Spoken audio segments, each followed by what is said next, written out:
Hello, everyone, and welcome to a new episode of the NEORIS Podcast. My name is Javiera, and I'm part of the marketing team for NEORIS.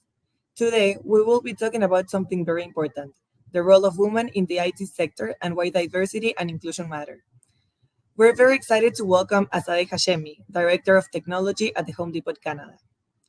Throughout our conversation, Azadeh will share with us some experiences and challenges she has faced as a woman in the industry. This dialogue aims to reflect on the opportunities and strategies that companies can employ in order to enhance the representation and participation of women in technology. Thank you, Javiera. Excited to be here. So, Azadeh, we wanted to ask you a little bit about your story. Can you share your journey to becoming an IT director? Sure. So my journey hasn't been a typical journey into technology. I'm a chemical engineer. I started my career many years ago as in a refinery, and really quickly I realized I don't want to do chemical engineering. Then I moved into different functional area, and really quickly I learned that I like to learn about business and different aspects of business. Through a mentor that I knew, I got into equity investments for about 10 years. During that time, we would bid on projects, infrastructure projects, ranging between 250 million to $2 billion. And I was responsible for structuring the financing for those projects at the beginning, and then eventually my role changed into direct negotiations with government and contractors. Then I had my son, and that job was very demanding, a lot of all-nighters, travel across the country, leave in the morning, come back at night, and it wasn't great for being a mom. And at the same time, an opportunity came up with Home Depot in their building services department. This is basically their asset management group, where the role was to be a director of facilities and look after all our buildings with a team from an energy perspective, maintenance, and capital planning. Did that for about 2 years, and then moved on to a role within supply chain, building last mile delivery capabilities for Home Depot. And that was for about 4 years. During that time, I worked very closely with technology partners. And given where the world is going with everything, I think it's important for every leader to be part of technology. But I was very intrigued by just the idea of building new. And after a few conversations with my current leader, I ended up coming to the technology side. Wow, you have a really incredible background. So I see you mentioned something about mentorship at first. So I wanted to ask you what has how has mentorship influenced in your career, and what advice would you give to choosing the right one? Okay, that's a question that's really close to my heart. I The way I moved from basically working for an oil refinery and a oil and gas company into equity finance and bidding on infrastructure projects was through a connection through a mentor. I met this mentor on a plane. At that time, obviously, he wasn't my mentor. We started chatting, and that connection kept going on. And again, we continued talking, and he became my mentor. And 3 years later, I ended up getting my role in equity finance through him. And again, I want to emphasize, for me, mentorship isn't about getting the next job. It's about a connection you make, someone that can lead you and help you in your career decisions, that can guide you in terms of being a sounding board when you need a sounding board. I always tell someone, if there's a job posting, don't reach out to the leader saying, "Hey, can you be my mentor?" That's not it. There really needs to be a mutual connection and respect and learning. I tend to mentor a lot of people in my day to day. I believe in paving the path forward, and in that connection, it's important that both parties feel like there's a fit, there's a match, rather than it being strategic based on where you want to go for your next role. Yeah, I believe like there's people don't talk about that much often, but I believe it's great that you mention it because when people are looking for new jobs or are getting into a new industry that they don't have experience at, maybe at first they feel a little lost. So connecting with someone and having the relationship and the openness to talk about it and guide you through the journey, I think it's great. So you worked in many industries that are pretty male dominated, oil and gas, technology. So I wanted to ask you what challenges have you faced during these in these industries and how did you overcome them? So I think it's a journey. And it's interesting because when I first started my career and moved, especially in equity investments, actually, even though I worked in a refinery where I felt the pressure of being one of the few women in the room, was in equity investment. I went and bought a whole bunch of blue shirts with suits, and I tried to look like the guys. I went for whiskey tasting. I hated whiskey, but it was what the guys did, and I was trying to become one of the guys. And that was mostly because of my own insecurities in terms of being one of the only women or in that space. But eventually, I built the confidence and realized that that you don't need to become one of the guys. You need to be yourself. You need to have your own approach, and that's why diversity is even actually that's the most important thing about diversity, is because you bring something different than the guys, and it's not about whether you're a female or male or any of that, but it's about what do you bring to the table, your ideas, your thoughts.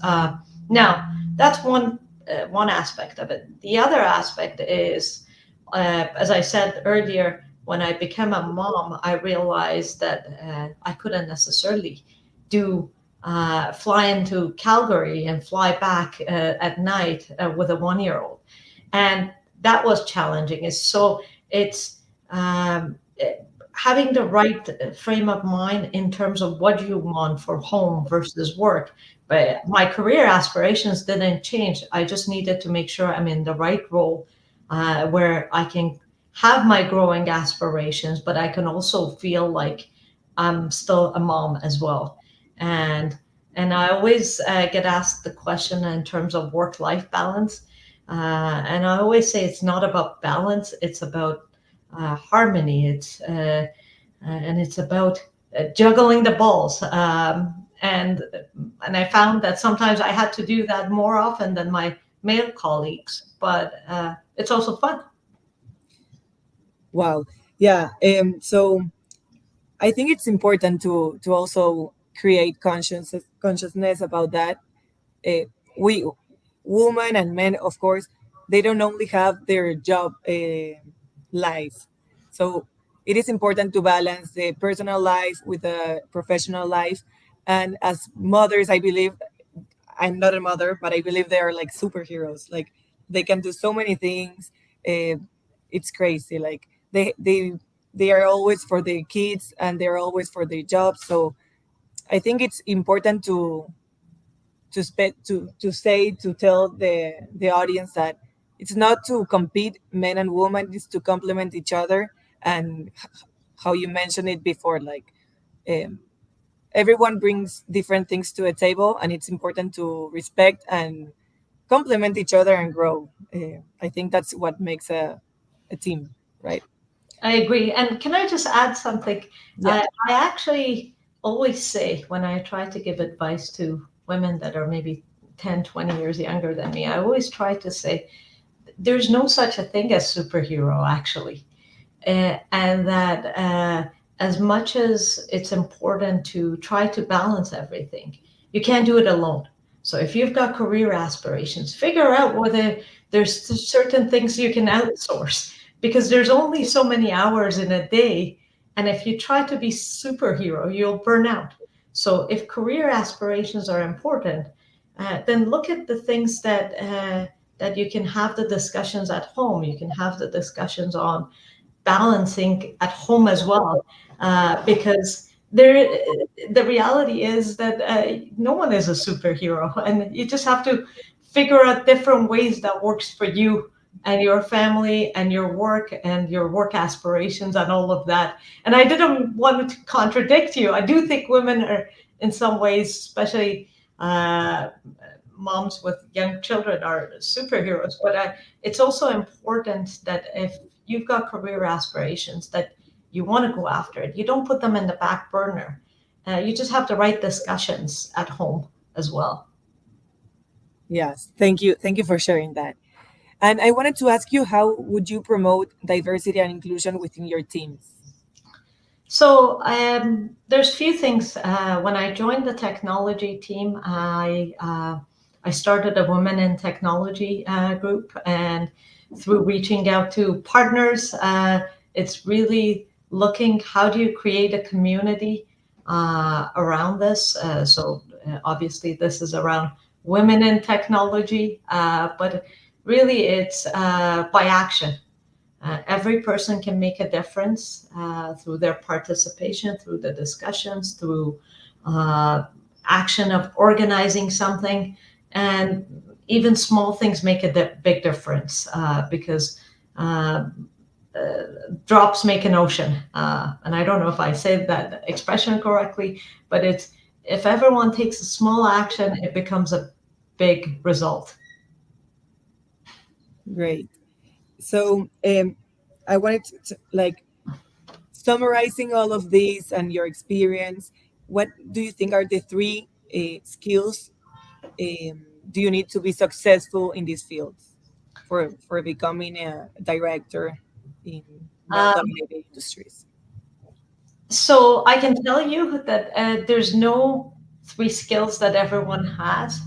It could be, and in my case, the three things that really have helped me is agility and openness to try new things, and willingness to learn. Those are the things that have helped me in my career, but there may be someone sitting in a very similar chair, and it may be technical skills, it may be um, uh, coding skills. So I think there's many skills that bring people together, and that's the beauty of diversity, is that not everyone has the same exact skills. But what I would say is one thing that's constant is ability to grow yourself, and ability to look yourself in the eye and say, okay, I'm good in this skill, but I could still improve. And trying to do that on daily basis becomes important as you want to try to grow your career. Great. So, what advice would you give to women that are probably starting their career and maybe they feel a little anxious and uh, they're maybe deciding what they want to do? What advice would you give them? I would say do something that excites you.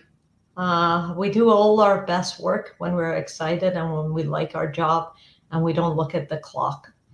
So do something you're passionate about, and that something that drives you to learn, to do more, to make more connections. And don't worry about whether you're a woman, whether you're from diverse backgrounds. Those things, they don't matter unless we make it matter in our heads. Don't let them be barriers. And any woman can do anything a man does. And don't let that be a thing. Great. So, is there anything else you want to add here in the interview? Would you like to share some other experience? Feel free. The only thing I would say is, again, from my perspective, I think there's so much talent that's untapped. And there is, I don't want to say there's no social barriers. They do exist sometimes. And interviews like this, discussions like this, they're very important. But I was in another talk, actually, for International Women's Day, and the speaker in that talk talked about hustle, and not in a necessarily a bad way, but with the in terms of getting things done, being eager and having the energy to go after more and more. And I really like that, and I think it's important. And that's something I would share. Just I basically treated every new role that I had, where I had zero experience in those areas, like a crash course. I would cram at night, learning about that area, whether it's listening to experts in the area, reading about it, and it's fun when you're learning, you're growing, and it's like just being back in university days. Yeah, I believe like being curious and liking to get to know many things, even though if you don't excel at something, maybe you find something else, and being able to learn. I think that's the whole point here. Like there is a lot of resources we can take. We can have a lot of mentors, as you mentioned. Like look for them, uh, get formed. I really believe like women today in today's world are really focusing in their life career path to grow, right? So, well, Azadeh, I wanted to thank you so much for joining us today, for sharing your story. You have an incredible background.